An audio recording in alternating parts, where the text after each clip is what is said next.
So now that you know all...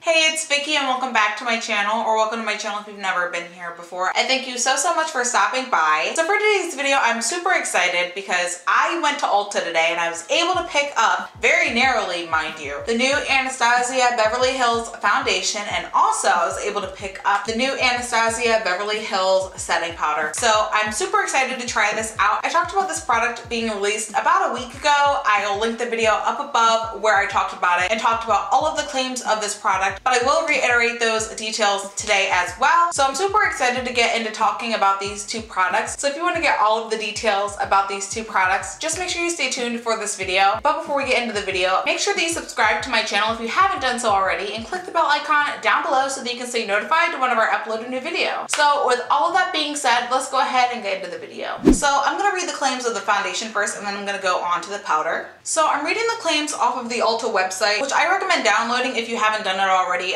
It's not like I'm sponsored or anything, but I think that the Ulta app is really great. I was able to find my shade really easily, and I just like looking at the app for information.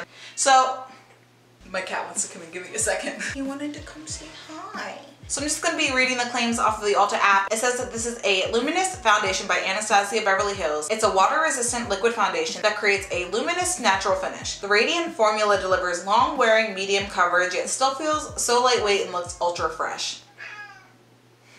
It says, this is the coverage you've been waiting for. This luminous foundation looks so great on its own. There's no need to set it with a powder. I did it anyway. I'll let you guys know that right now because I wanted to try out my powder, and there's no way I was going to try out the foundation and not try out the powder. So I guess you don't have to set it. I'll try it out at a different time and see if I really don't have to set it. It says that it blurs any imperfection, including discoloration and unevenness, without caking or masking the skin's natural radiance. It says that there is a seamless application, and it's so easy to blend that it leaves the skin looking perfected and free of flashback or oxidation, which I'm super excited about because I don't like flashback, and I don't like it when I buy a foundation and then I put it on my skin and it looks orange. I think that this is a honestly fantastic match for my skin, and I'm super excited about it. I think it looks fantastic. So before I get into the trial of this product, I'm in the shade 410C, and I'm also using the banana powder today. So actually purchasing this product was a struggle. I saw that they had it on the Ulta website and I was super excited about it, but the foundation is $39 and the setting powder is $36, so that would have ended up being $75 plus tax plus shipping, and I wouldn't have been able to get these until next Monday, and honestly that's so late. So I wanted to make sure that I would have it so I could show you all how these products perform and how they work, and if you should actually buy them and spend your money. So I went to Michael's Ulta today to try to pick up these products, and they were literally sold out of every single shade. I have never seen that in my entire life. Literally every single product, all of the powders, all of the foundations were gone. So while I was shopping, I made peace with the fact that I would not be able to get these products. But when I went up to the front, I asked the fantastic cashier if there were any of them left, and she said no, but that they had gotten a shipment that morning and they were just about to put them out on the floor, and I was so excited. So I waited an entire hour for them to get all their shipments done and categorized and put out, and they only had 5 of the 50 shades. Luckily, they had 2 shades that matched me. I went with the one that kind of matched my undertone the most, which was the 410C, but I was so excited that I was able to pick up these two because even with the powders, they only had the banana powder and the translucent powder. So I got really lucky there. So going into the claims of this powder, so the Anastasia Beverly Hills loose setting powder retails for $36. I think I already said that, and it is 0.88 ounces. So it says that this product is a lightweight, silky, loose powder formula that is easily blendable and sets makeup with a smooth matte finish. It says that it melts into the skin to perfect, brighten, and keep makeup set all day. The website says that it delivers a long wearing effect to makeup, that it absorbs oil, that it's a finely milled superfine powder that blurs the look of fine lines, unevenness, and pores, and that it is cruelty free and vegan. He does not want to like be quiet, but he does not want to be away from me right now. So I'm just gonna hold him in my lap while doing this because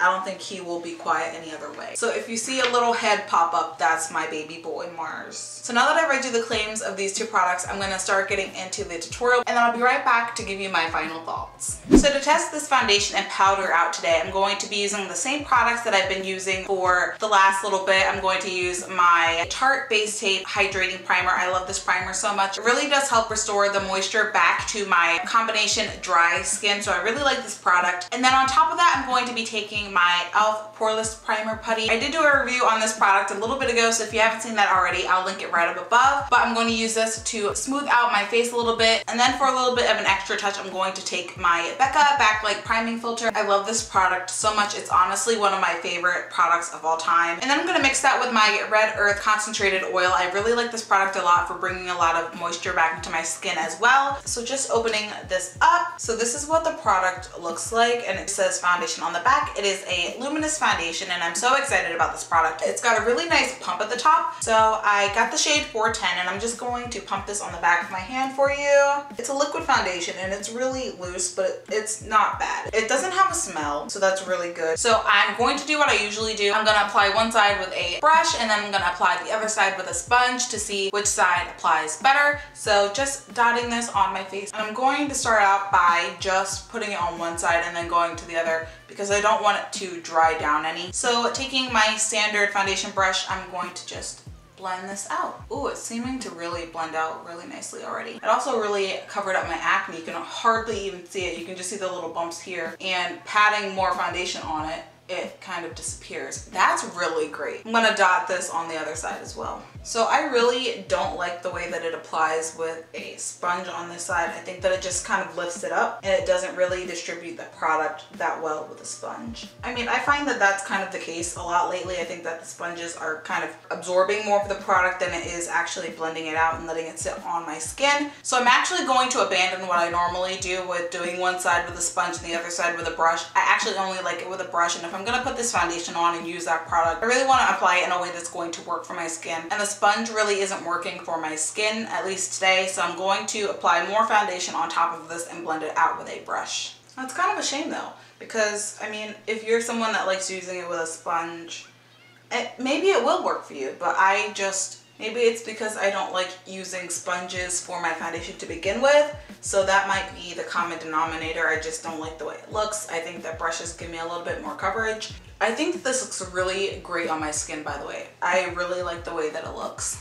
Like, it looks really nice, especially with the products that I laid down.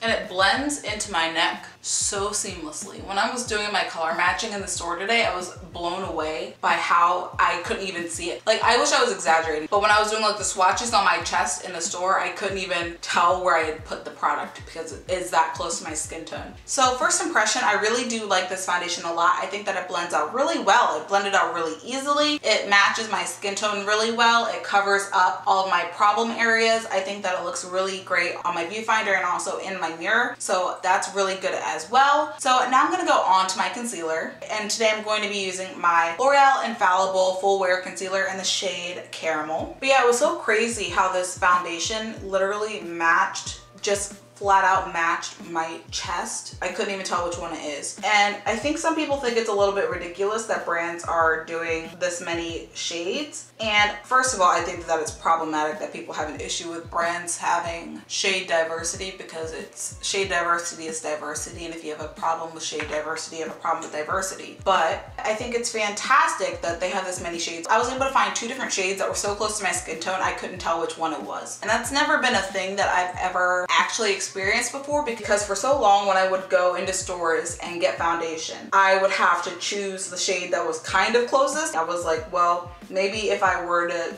finesse it and play with it a little bit, I could get the shade to match me, where there were like 85 different ivories and beiges, and now I feel like that is kind of the thing that's happening for every skin tone. And I think that that's fantastic, because for so long it felt like, you know, my skin was being ignored, and now I feel like I have that representation in stores. So looking at the way that this concealer blends out on this foundation, it's beautiful. Like there is no issue at all. And I think that that's been the case for most of the foundations that I've been using lately. I think that I've been using really great foundation, and I really think that this concealer is one of the best ones you can buy. So I just think that this looks really phenomenal. To set my face today, I'm going to be using the new Anastasia Beverly Hills Loose Setting Powder. Look at this box. It is so luxurious. Like it looks expensive. Like it looks like a box from Lancome, or I don't know, just she looks wealthy. Like she looks like bougie. She looks like she got money. And it's also super huge. Like look at this. Look at that. Oh my,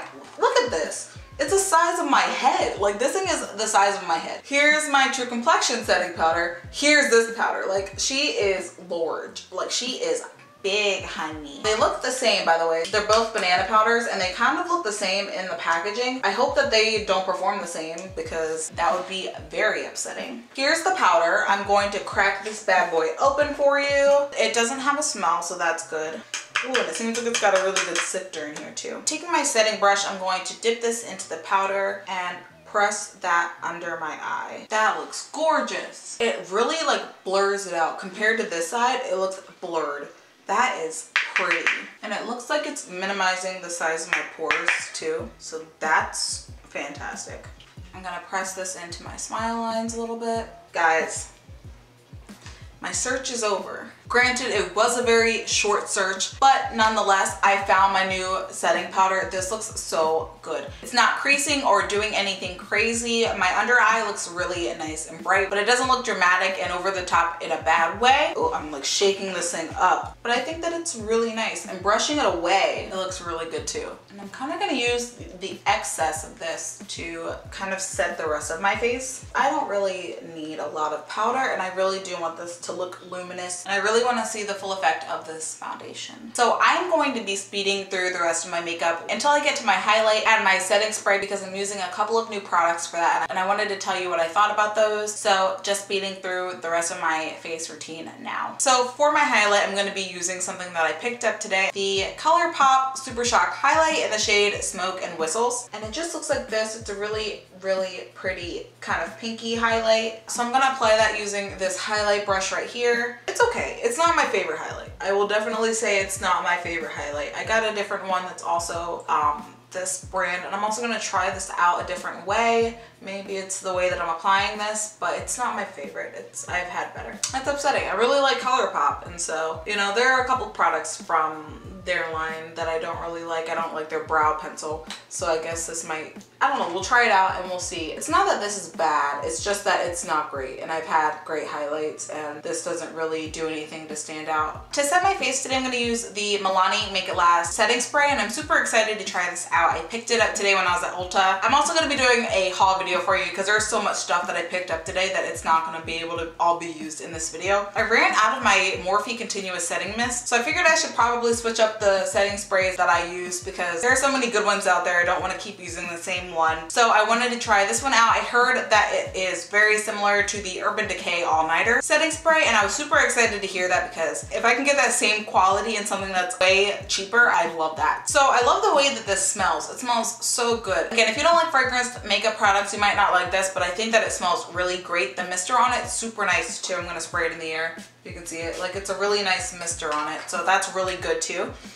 It smells so good. So I hope this setting spray really works well. I'll keep you updated on that. So talking about this foundation, I think that it sits really nicely on my skin. I think that the products that I put on top of this foundation are sitting really well on my skin. I think that everything looks really pretty and seamless and beautiful. I'm gonna go on and do the rest of my makeup. I'm not gonna be doing an eye look today just because I've done so many of them. I want this video to be specifically about the foundation, so I'm gonna go off camera really quickly and I will be right back with you after I'm done with my makeup. So here is the completed look. I'm really happy with how this look turned out. I finished doing my face about an hour ago, and this is what it looks like after an hour worth of wear. I think that my pores look minimized. I think that my smile lines look minimized, which is insane to say because my smile lines never look small. I have been using retinols and stuff to kind of correct those, but I don't think that the foundation is settling into any fine lines, which I think is fantastic. The setting powder I was a little bit scared about because I had so many issues with setting powders lately, so I didn't know how it was gonna work. work, and I honestly loved it. I think that it's fantastic. It's so finely milled. It made my under eye look so bright and fantastic and seamless. There's no creasing even when I like pull my eye down, which literally it never happens. So I'm super excited about that. I think that it really did cover all of my acne scarring. You see one right here, but there isn't anything that's really noticeable where I would be like, okay, that's really bad acne scarring. It is a medium coverage, but I think that it's a medium buildable coverage. I'm gonna keep using this combination at least for a week to see how it really wears over time. So I will keep you updated on that. I will say that they are very pricey. They're right at the border of 40 bucks, which is really pricey for a lot of people. It's pricey for me, honestly, but I think that they are a great value for the money. And this foundation is probably going to end up being one of my favorite high-end foundations and favorite foundations in general. So I'm really happy about these two products. But that is all that I have for this video. If you enjoyed it, let me know down below by liking this video and commenting what videos you would like to see next. What products would you like to see me try out next? I love hearing back from you guys. Make sure that you subscribe to my channel if you haven't done so already. Join the fam. I would love to have you around. But until the next video, I hope that you stay kind and keep creating, and I will see you very soon. Bye.